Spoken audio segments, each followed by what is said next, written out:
Hello, everybody, and welcome to our new webinar from A/B Tasty on how experimentation culture drives success.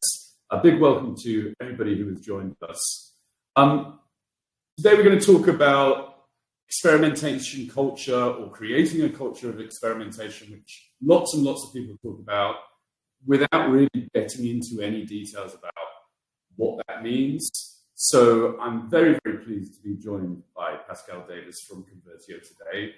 Ex-Accenture, Mano, and lots of other experiences in the States, because Pascal has got some really concrete examples of actual procedures you can put in place in order to succeed. Before we get started, just a couple of housekeeping rules. So anybody who wants to leave a comment, big or small, we don't mind. You can do so on the chat section just on the right-hand side. We have a questions section, which is just to the left of the chat. You're more than welcome to leave any questions that you've got there. If we don't get through anybody's questions today, we will definitely individually answer to all those questions. So don't hesitate to leave any comments or questions that you've got as we go through. Pascal, welcome, and we're really happy to have you join us. Maybe you can introduce yourself a little bit. Absolutely. Well, thank you very much, John. And hello, everybody. It's a pleasure to be here. Yes, I am American, but I am also French, very much like A/B Tasty. Yes, so I've been in the experimentation world for, maybe some 15 years now. Started in marketing, moved on to product, stayed a lot into performance marketing and e-commerce. But above all, I am very passionate about experimentation because I just think it's a wonderful thing and a wonderful application of the scientific method to business decisions. And it's been really important in the success of many other companies. And I look forward to telling you more about this. And without further ado, let's kick this off. Oh, hey, here you go. That's me again. I already told you all about that. But let's start with some questions. My presumption is that in many companies, there are more than one person that handles experimentation, but that sometimes they don't talk to each other. So I have a little question, think about this. How many people work with an experimentation? You, if you are here attending, you might be doing CRO or maybe product experimentation, but perhaps you have some colleagues over in a CRM department and they're using some A/B testing tools to test email header topics and so on. Maybe you have folks in the data science department who are doing their own experiments that you don't know about. And so, it's out there. The challenge is, what do you do with it and how do you do it well? So progressing here to, I'll tell you a little bit of a story because there are two worlds around experimentation. My first question is more a little bit about product folks, potentially product experimentation. If you have a little bit of a product background, you might recognize this very famous man, Marty Kagan, and his perspective on products is very, very qualitative, very much in differentiation and creativity. And so the story I'm kind of telling you about where should experimentation lie, or what is experimentation about? Well, I would say Marty Kagan, the product person, kind of represents the right brain. And so as a persona, he's the product lead. Now I'm going to introduce you to another person, another persona, and it's Ronnie Kohavi. For those of you who are a bit more familiar with the world of CRO and experimentation, you might recognize him as the godfather, the Don, what have you. He's extremely famous, knowledgeable, and his perception there, his contribution, let's say, to the business knowledge is not so much about the beauty of a strategy, the differentiation. It's about what he says here is brass tacks. What are the results? It's not so much about how beautiful the story can be. It's about how effective it is. What are the outcomes of what you're doing? And so Ronnie, in this story, he's a bit more the left brain. And so the reason why I'm talking and giving these two roles of both either the CRO lead and the product lead is to understand that they're both driven potentially by experimentation culture. It's somewhere there.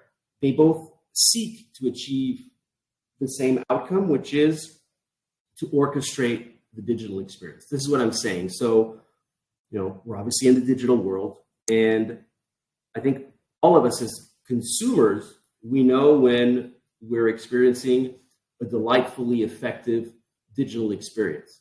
The question is, how do you best create teams, organizations, products to be able to deliver this amazingly delightful digital experience? And if you think of the right brain, the product persona, they're going to be focused on differentiation. And you might actually find this type of persona to be responsible for, say, innovation. You will often find these personas to be closer to design mentalities or topics. They might reside maybe more on the tech side of your company as opposed to, say, maybe marketing. They will be often empowered and be asking questions and looking at qualitative data. And if I take it a step further on this persona, these are not absolute truths, these are slight generalizations. You might find this persona in startups or scale-ups or in companies that are still seeking their product market fit. The other persona, I think I'm on the left brain, sorry, I'm a little bit spatially dyslexic here. Ronnie, he's more in the department of, the customer experience optimization. His focus might be less on, the great innovation, but rather on your P&L. His goal is going to be your EBITDA. You're likely in a company that has found its product market fit, and now what you're driving is profitability and building shareholder value. And so oftentimes those personas, CRO folks, are in marketing. They have a very, very strong tech background, and they will seek a lot of these quantitative insights. So these are two personas, but again, they're looking for the same thing, and they're absolutely, in many ways, complementary. Now, whether you have a Ronnie or a Marty or both in your company, it's still always a challenge. If there was a magic formula, we'd know, and there'd just be one company ruling everything. Wait a minute. Okay. Expectations and markets always change. A great experience is only as good as the next better experience that you're getting. And then, of course, technology skills change. I think there's no clearer example in most recent minds as generative AI, which is completely blowing things up. And yet, in spite of the fact that markets change, expectations, the one constant is that there is uncertainty. And we know that uncertainty is what companies dislike, and it is a constant struggle to deal with that. So if I go back into these personas, what are some of the challenges that they face in understanding how you deal with uncertainty? Well, on the product side, if you remember, scale-up, startup type of world, well, not so long ago, interest rates went up, things got harder, it might have been tough. Thanks, Gen AI, for coming back, but let's realize that that can be tough. And when money's cheap and you're not so focused on the bottom line, you spend a lot of time pursuing different paths, doing a lot of discovery, then you might maybe spending a lot of money, you're throwing some features out, building a lot of things, but is it working? A little reference to Melissa Perry's Build Trap. Also, you've been dealing in a world that's shaped by certain texts, and all of a sudden Gen AI comes around. People are asking you to build Gen AI products. How do you know it's a good one? This is new. So how are you dealing with this? Of course, also scale-ups. What worked well for maybe 5 feature teams, 5 product teams, could be a bit harder to handle with 30 or something like that. And of course, seeking profitability. So perhaps if you're in the Marty world, some of these things will resonate. And if you're in the Ronnie world, where you're a bit more legacy companies, it might be in digital transformation, well, the promise of digital transformation perhaps has been slower to arrive than what had been expected. Folks in CRO who are oftentimes asking pretty deep, thought-provoking questions in the marketing department, well, maybe they're not listened to or they put in the closet because they view it as a tactical tool. This is a reality. Maybe, somebody's toiling away inside an innovation factory and somehow things are cool, but they're not sticking to the bigger picture. You buy a lot of tools and you're still struggling to get the ROI that was promised from those tools. Lastly, of course, I think most of us are aware, but the cost of a click's going up. So acquisition costs are going up. So, it's not so easy to just, my traffic's down, I'll buy some. You got to focus a bit more on making sure that what traffic you have converts and is retained properly. And maybe I would say one of the last things, sometimes it can be a culture clash. How do you deal with different mindsets? So if you're looking at these two personas, again, they want the same thing: differentiation, profit, a lovely, well-orchestrated digital experience, but they're still both facing a tough environment. And there's always this constant question when you're hyper-competitive: how do I deal with uncertainty? How do I de-risk? How do I innovate? Well, one thing you shouldn't do is copy the leader. I don't want to presume things of all of you, but I've worked in many companies where when things got tough, somebody said, what does Amazon do? Let's go copy those features. Well, Jack Ma, the guy who built Alibaba, so he has some wisdom that is worth listening to. He says something very clear. Don't copy the competitor, so don't go copy Amazon. I mean, what's the point in copying? Because then you'll just be a clone, you won't be differentiated, and you'll be a step behind. Go learn how they do it. And learning how they're doing is not the same thing as copying what they do. And so this is what I want to dig into, because what's behind this surface? So talk about Amazon, talk about Airbnb, Booking, different great leaders, and sometimes these champions, we aspire to them, and we might want to do what they do. The real thing is how they do it. And this is what I would like to dig into with you today, and I think you've kind of guessed what they have in common. They run a lot of tests. So my question to you is as well, and there is no judgment here. This is how many tests you do. Obviously, if you're listening here, you're interested in this, you're already doing some. But, assess your velocity, and if you see some answers, you can kind of compare that to others. And it's a data point. But again, test velocity is important. Why is it important? Well, this is absolutely true. Behind all of the great digital experiences that we understand or great products, there is always, always, always a strong culture of experimentation. Now, I'm not talking about one-hit wonders. I'm talking about proper, sustained, innovative success. Facebook, love them or hate them, it's hard to argue with their success and their digital prowess. Same thing for Microsoft, which arguably is one of those top companies today, and they've been in the game for a long time. Procter and Gamble, wait a minute, the guys who do my laundry detergent, well, yes, they experiment a lot, not just digitally. For example, they will create digital shelves of their products, putting them in different places, different ways, and use digital experimentation to see what works best. So they innovate a lot. Google, obviously, they're good at search because they've experimented a lot. Amazon, I'll get into that later, but huge numbers.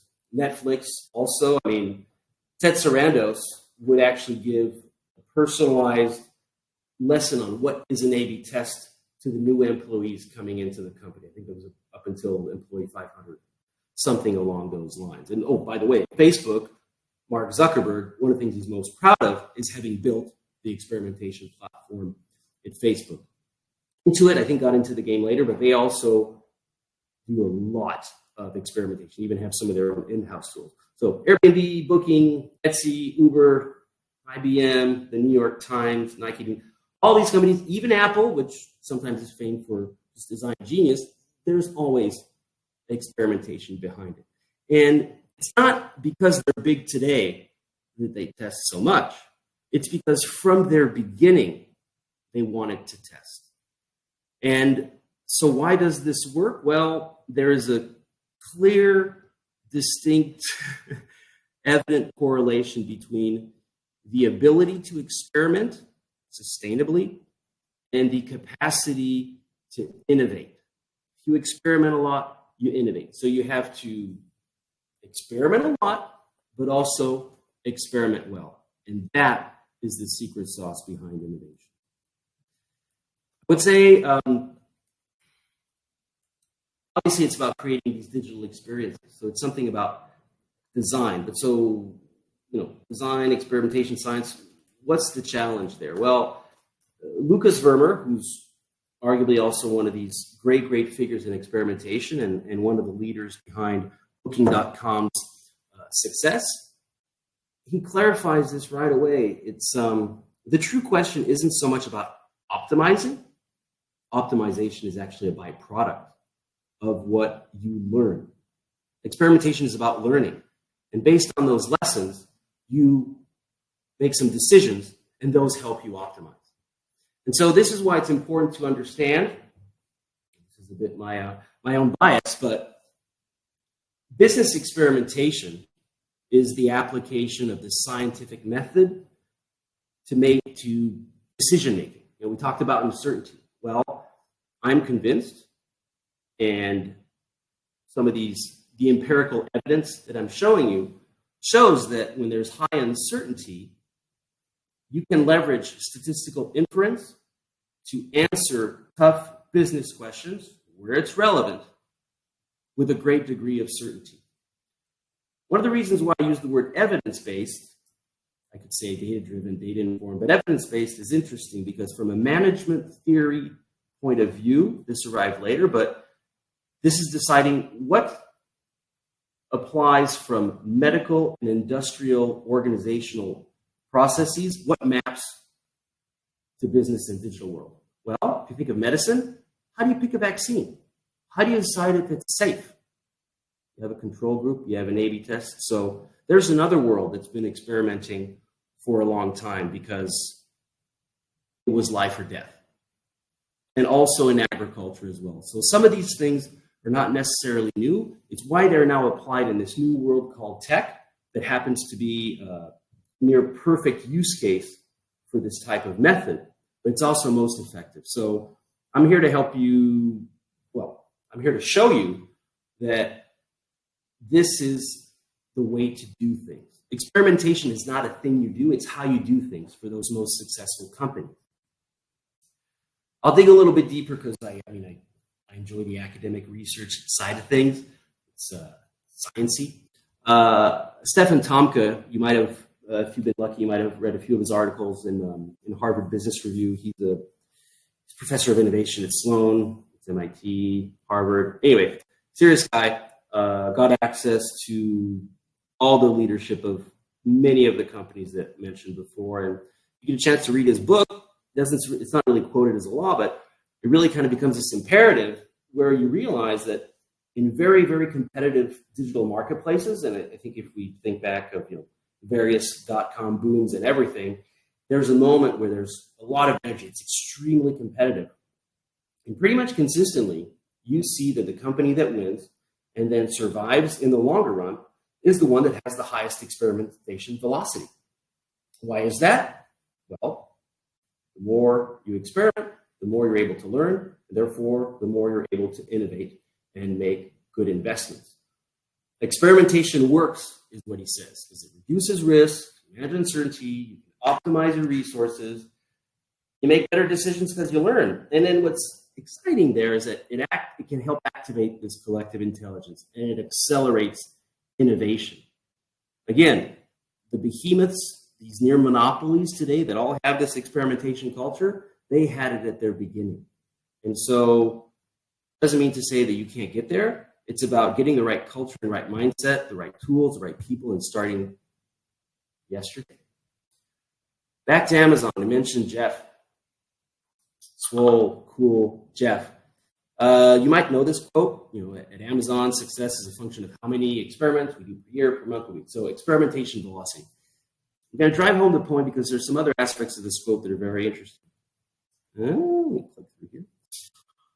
So he also says customers are always beautifully, wonderfully dissatisfied. So what is he saying there? He's actually showing a certain level of humility in the sense, well, maybe we don't associate Jeff Bezos with humility, but he has the humility of acknowledging that nobody really knows what customers want. If you have a leader that says, trust me, we don't need to test it. I know our customers. This is going to work. That should set alarm bells off in your head. Jeff Bezos doesn't say that. And yet he's a pretty confident guy, I would expect. He happens to know that they're always going to want something better, those customers. So how do you find what they want? He doesn't know what they want, but he knows how to figure out what they want.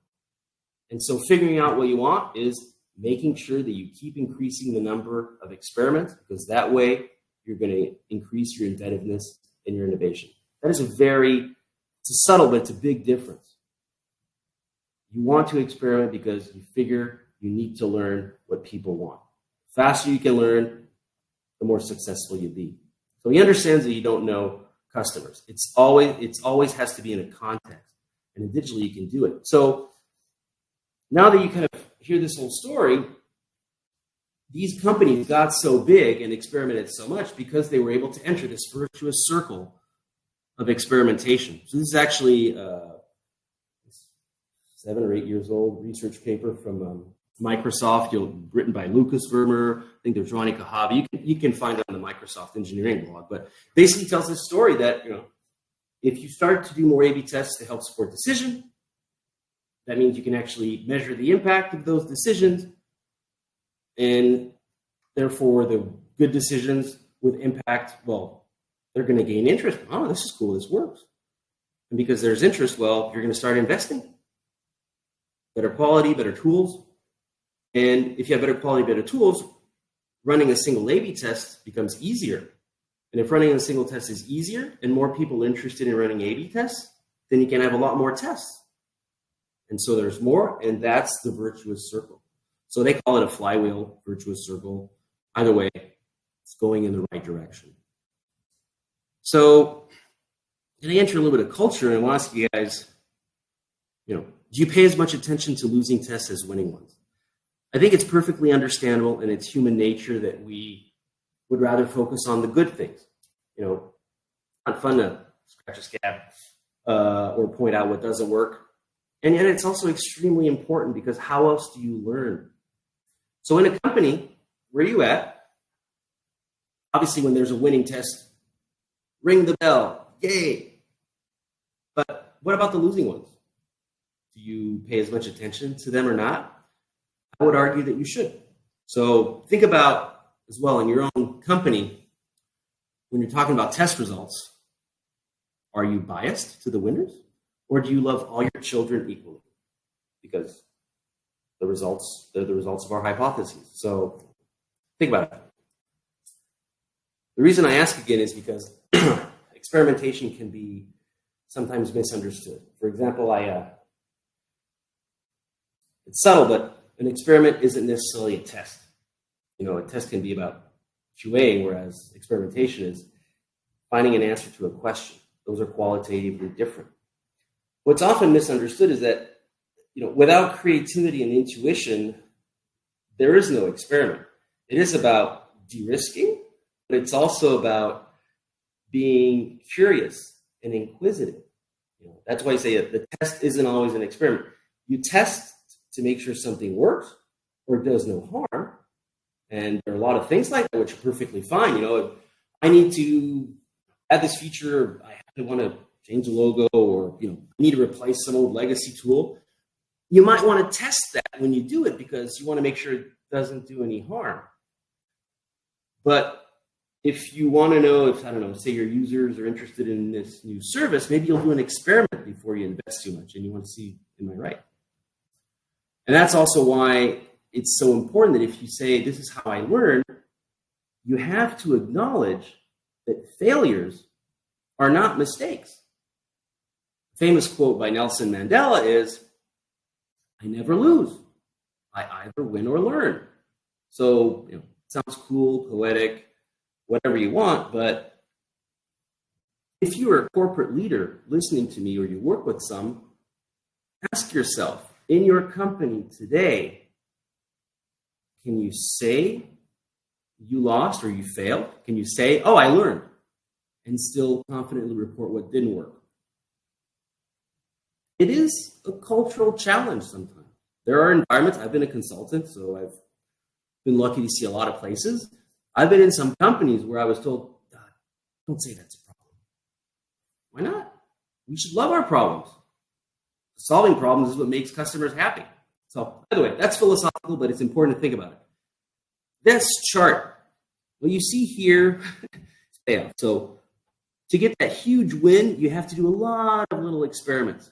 If we're talking fairy tales, you have to kiss a lot of frogs before you meet your prince. Not a whole lot of people know this, but AWS, which is probably one of the most successful B2B companies in the last 15 years, was the result of an experimentation at Amazon. You never know what's going to come up. So again, experimentation is strategic. It's not about tinkering. It's not just running tests for QA. It's not, it's not a battle between design and statistics. No, it takes it all. And it's strategic, and it certainly isn't a waste of time. It never is a waste of time to learn. It's not a waste of time to try something that doesn't work if you're able to take a lesson from that. Now, what is a waste of time is doing something that fails and not informing the rest of your colleagues, because reinventing the wheel or doing the same mistake, that's bad. So it has to be in a context, but it's about learning. And if you learn well, you optimize and get better results. So still, in the end, we're trying to make more money here. So if we all agree that, gosh, this sounds like the way to do it, well, we all know that great ideas are awesome on paper, but when you need to herd some kittens, it's complicated. So how do you organize to get to that? The little old, you notice I like some of the old research, but there's a concept that's been around for a while. Some of our IT friends probably know it's Conway's Law. It basically explains why we need great omni-channel journeys, and that some of our customer experiences feel weird and disjointed. Why? Because Conway's Law, organization that designs systems, so a company that designs a customer journey, they're pretty much constrained to produce designs which are going to copy the communication structures of those organizations. Why do people say you got to break the silos? Well, because in a customer journey, the seams of those silos can be very, very evident. I've been in companies where the email, the personalization experience on email is phenomenal. You click on the email, you get on the site, that sophistication disappears. Well, that is a direct result. I won't name the company, but it's a direct result of Conway's Law, of how the company was organized and how incentives were set up in the company. So that's why if you accept that you want to do more, you want to experiment more, you want to innovate more, well, thinking of your organization is important. But more than the organization, I'm not talking about an org chart. I'm talking more about the operating model. So thank you, McKinsey, for coming up with that concept a while ago, and I thank my consultant employers for teaching me this, but it's a great way to understand how do you make something work. So if you want to implement experimentation, in a culture of experimentation, this idea where I'm going to set my goals, I'm going to determine the problems that are preventing me from my goals, then based on all these problems, prioritize, I'm going to determine all the various hypotheses for solving these problems, and from those hypotheses, I'll deliver a bunch of experiments, and all the results of those experiments will give me the right outcomes where I make the right decisions. To organize hundreds of people, to do that, you have to, who are the people? What skills do they have? What are the methods and processes that will best get these people to achieve these outcomes? And of course, you got to have some tools. You got to have the tech. And praise be for those who have wonderful tools like A/B testing. And then most importantly, but also the less actionable, is this culture and governance, what we spoke about. So guys like Jeff Bezos, Ted Sarandos, or Zuckerberg, they understood that. So digging into the facets of the operating model, skills, and I'll be honest with you, if you remove the statistics one, or you could put it, these are your typical kind of product management skills. You got to run a project, your qualitative or quantitative research, being able to brainstorm, come up with great ideas, handle the front, the back, basically getting stuff done from data science, machine learning to the proper designs. And then, of course, in experimentation, you got to have that right tools, those tools to be able to handle this and activate all these insights, these ideas. And lastly, of course, it's the statistics. I'll mention this next year, the centennial of the p-value. If you're not familiar with the p-value, you don't necessarily work within business, maybe because you haven't experimented much, but go talk to some folks in pharmaceuticals or doctors. They'll remember what the p-value is, because that's how you're confident that something's going to help somebody and not be a placebo, for example. So the p-value is 0.05. You might hear that. That's the limit for statistical significance. Are you stat sig or not? Basically just means that there's 1 in 20 chance that the result you see is wrong. That's all it is. So it's about reducing uncertainty. So Ronald Fisher's the guy who did that, kind of made experimentation a science. He was also a raging eugenist, but he still left a lot of great things to science, as did a lot of Brits, James Lind, Bacon. So thanks, John. Moving forward from those skills, the methodology, strategy, you have to know how to collaborate with a lot of teams, because experimentation is a team sport. And well, at scale, it's a team sport. It's funny, I've spoken to people who worked at Amazon, Airbnb. They are so advanced in their culture of experimentation that most people in the company don't really know too much about A/B testing, because it permeates everywhere, everything. It's how the things are delivered. So collaboration is huge.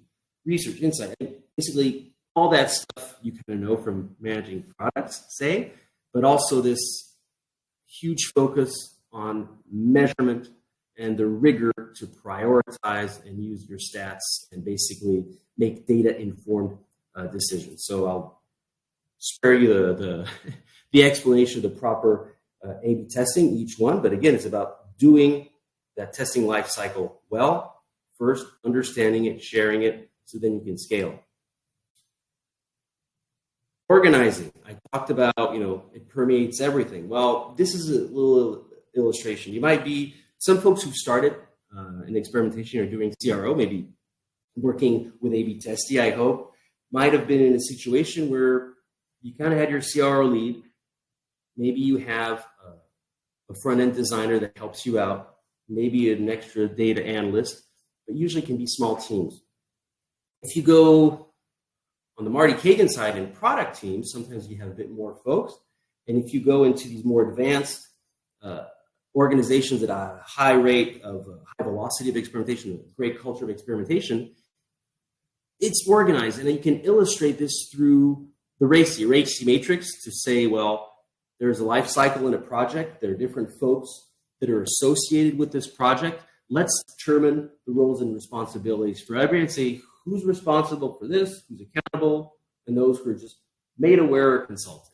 Well, what I put at the top of this chart is basically a basic test life cycle. Do your research, discovery, build out your test plan, build a test, run it, analyze the results, draw some conclusions, share them, and make a decision. You could argue, you could really break it down much longer, but at the core, I think those are all the main stages. And if you look at who's needed there, well, obviously you need a leader, your product leader, your CRO lead, your project manager, whomever running the show. Then you need to use your research. Now, maybe that person is not an individual, maybe it's just a skill, but you need to do research and you need to understand qualitative aspects of the research. You need to understand the why. So somebody has to be responsible for that. And they're usually responsible greatly in the discovery phase and also after the analysis has been done to draw the right conclusion from those tests. Then, of course, data science. You need folks to help understand the reach, the stats, and so on. And they're going to be crucial in some of the discovery phase, obviously, but also in that analytical phase and a little bit in doing the test plan to make sure that, we're going to get the stats are correct. And design, well, you can have a really clearly identified problem, really structured a great hypothesis. But if you don't have that specific art and taste of the designer, your variation or your solution really might not be worth much. Sometimes the hypothesis is wrong, but sometimes it's just your solution or variation that isn't great. Remember, you need, there's inputs and outputs in experimentation. So your designers, they also have a huge role to play here. It's not just about data. No. So, and again, if you're a designer, you're probably more adept at finding the right solution to a very, very well laid out problem than someone who's a bit of a jack of all trades. So it's important, as you're growing in maturity, you're also specializing, moving from Swiss Army knives to scalpels. And then, of course, the developers, because stuff has to be built. Is it front? Is it back? Because, again, you don't just test, say, UX or design. A lot of folks can test algorithms, rules. So how are you going to activate it? So think about this experimentation race in your own organization, and what could you do to get more people to test, to get more people to submit ideas, and then how to orchestrate all those folks. As I progress, and we're getting there, we're going to get to the tools. And again, see, I like old management theory. Peter Drucker, who's kind of one of the godfathers of modern management theory, he says something that seems extremely obvious, but sometimes isn't when you think about it in a company. If you can't measure it, you cannot improve it. How many times do we hear of a goal, of a great objective, but in the end, it's just a feeling? If there is no proper metric, how do you know that you're moving in the right direction? Now, sometimes it can be okay to have convictions, values. Those things are important. But if you're talking about brass tacks, your EBITDA, what are we measuring to make sure that what I'm trying to improve, that what I'm doing is actually improving my bottom line? So it's kind of basic tautological, quote. There's a lot there. So what do you need to measure? Well, you need a lot of great tools. And, with A/B testing, you get experimentation, personalization. You even get, when you're e-commerce, things to manage your catalog relevance, search and recommendations. But that's not necessarily enough. Now, so things can be manual or software, but you need to be able to do research, finding insights. You need, obviously, your analytics tools, data science tools. And then if you're organizing a bunch of folks, collaboration tools. And then lastly, most important, well, maybe not most important, but extremely important if you want to make sure that you preserve the value of all the outcomes from using the above tools, it's the knowledge management. Remember, it's about learning. It's not about one-shots. It's not just about optimization. So when you run an experiment, you'll learn something. You have to be able to make sure that those lessons are available and properly communicated to others. Otherwise, you're losing value. If you don't share the results, all those non-optimized or non-winning tests, well, you're really throwing money away because the knowledge is gone. So it's important to think of knowledge management as well. And I am nearing, we're getting there, but talk operating model, we talked about skills, we talked about the people, tools. Well, the experimentation stack, it's evolving. You have your client-side tools, but then you can also have what I call kind of more middleware, and that's like, your search and your recommendations. You're not changing visual things. You're changing things in the back, in the middle, say, and they're dealing with the relevance in front. And then if you keep going, server side, your app and all. So, the experimentation stack itself is evolving. Again, if you want to test more, there are certain limits from, the law of great numbers, but say I'm testing a lot of things on the web. Are you also testing your recommendation algorithms? Oh, no, not yet. Okay, let's go test that. And then am I also testing on my app or some backend things? Oh, no, it can't. So increasing the number of tests is increasing not only the number of people who can test ideas, but it's also increasing the playground. And of course, then you can get to full stack. So on one end, marketing, client side, Ronnie world. And then if you get more in the engineering product folks, then you can go full stack. And it's important to understand that that's a velocity. You think about MSN, Airbnb, Booking.com, cool engineer at Adevinta in Italy. I guess he called up all his colleagues. So how many tests do you do a year? How many employees do you have? And he just did the math. And, look at the numbers at MSN or Booking or Airbnb. They're above single digits in number of tests per employee. And then you go down. Even, HP or Atlassian, they test a lot and it's still very small. So not to say that, you have to get there, but just think again. The correlation between their digital excellence, their ability to innovate, and the number of experiments they run per employee. It's not just about the traffic they have. How do they get there? It's all related. Now, it's there, but some of them ultimately in the end they might build some of their own internal tools, but it's much, much later down the line. So the importance is don't go think, I got to build my own tool. No, just get something that works well, because what's most important is learning how to test and getting more people excited about it and getting that velocity. And we're getting there, I'm spending some time, but the last piece to me is the most important one in many ways. It's the culture of your leadership. There's only so much you can do to develop a culture of experimentation. You also need your leadership to be convinced of this culture of experimentation. One could say that Microsoft today is probably one of the most well-run companies in the world, and that Satya Nadella is up there above the most impactful CEOs of today. Well, here's what he says.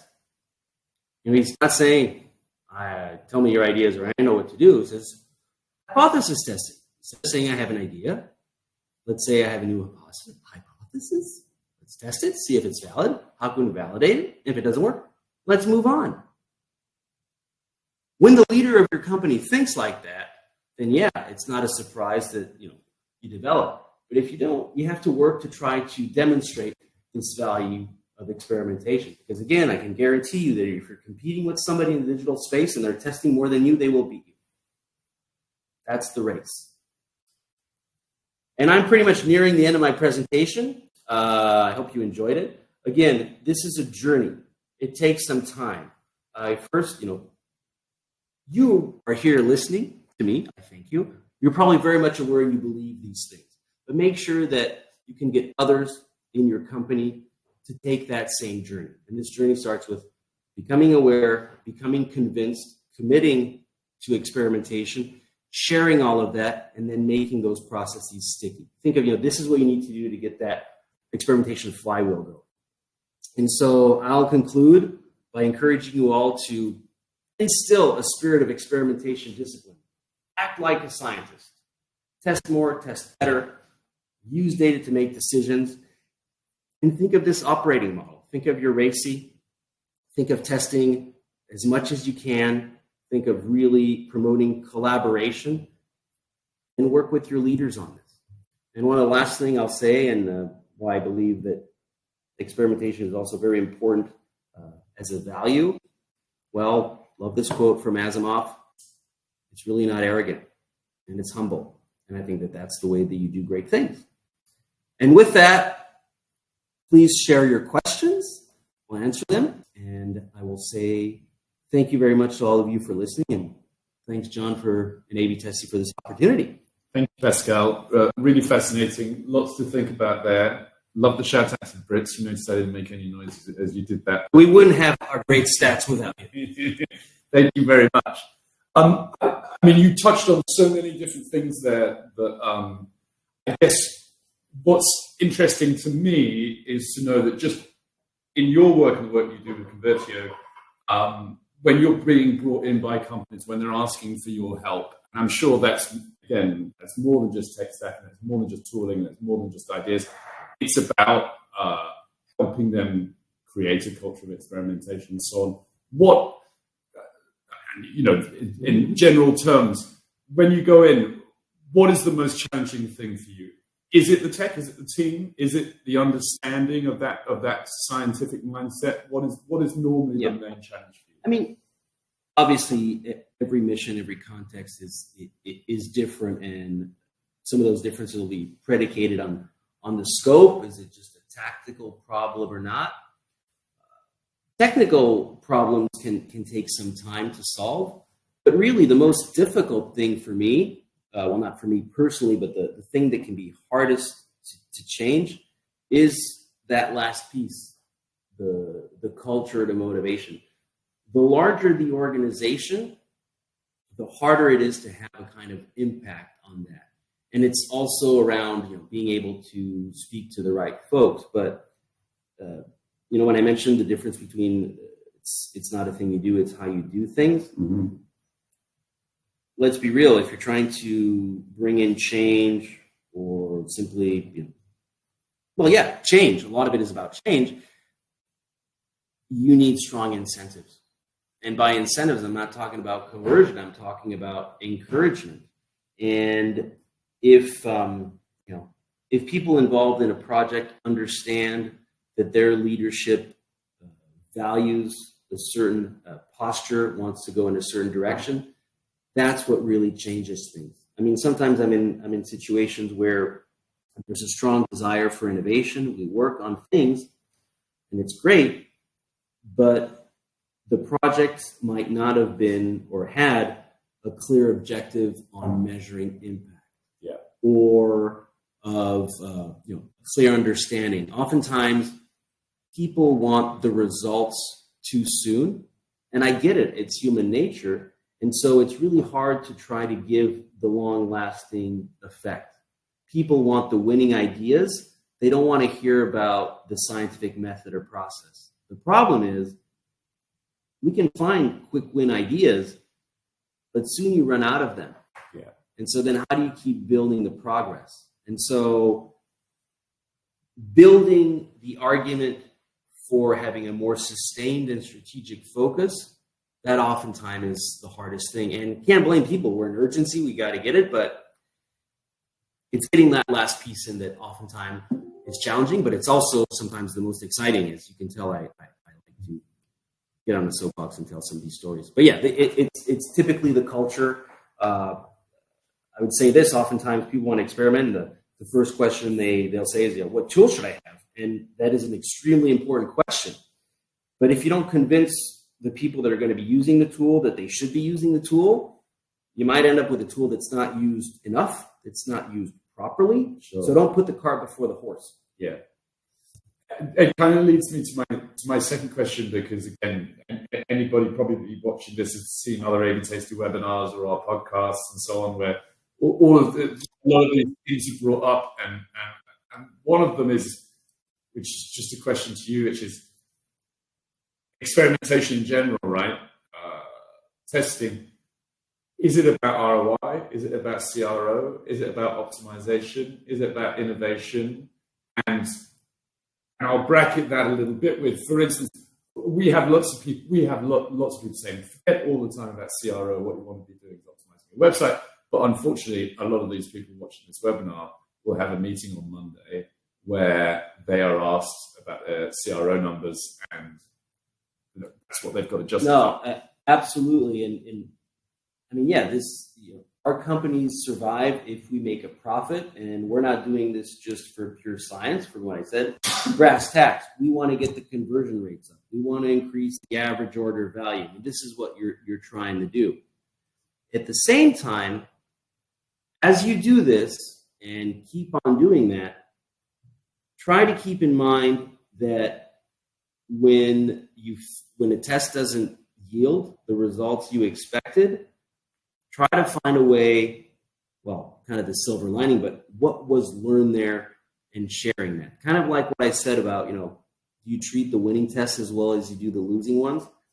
Well, think really about that. If you can do a little bit of something is to kind of change this notion of, am I giving other people in the company, so not just people who practice the tests, but the people who are going to be consuming the information on those tests, those outcomes, make sure that you can present those outcomes not solely as how they relate to your revenue, but how they relate to your understanding of your customers.